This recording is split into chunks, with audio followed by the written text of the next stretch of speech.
交通方面嘅，唔好搞到分裂啦！搞到分裂，係啊，唔好影得啦，唔好搞到分裂。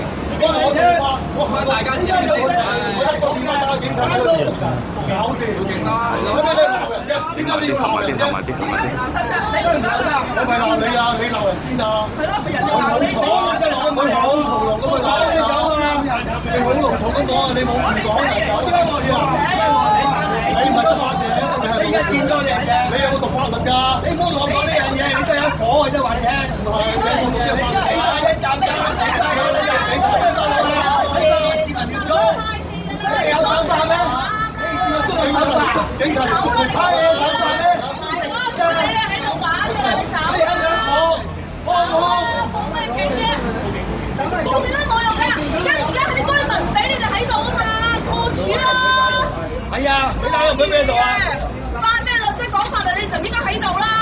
阿妹，你唔係學生啊？我唔係，我100年幾啦。哦，100年幾。咩都好啦。你走啊！我聽啊。搞仔就搞仔啦。啲嘢啊。係啊，完全係反對啊！你夠膽喺度咧，就過唔到嘢。話你聽呢度咁多民生。你唔好諗啊，即刻走啊！你唔好喺度講嘢，即刻走。唔好喺柴灣走。總言之，你就唔好喺度。點解你真係走？我點解唔走？唔好擺喺度，真係離晒譜啊！我覺得離晒譜。我哋同佢搞埋講嘢咩？真係交通唔方便，一嚟搞落嚟呢個。我要班人打柴。你啲人班人打柴。真係要講粗口。政府總部話自己喺度搞。經濟唔敢鬧你啊！而家都係等佢啊！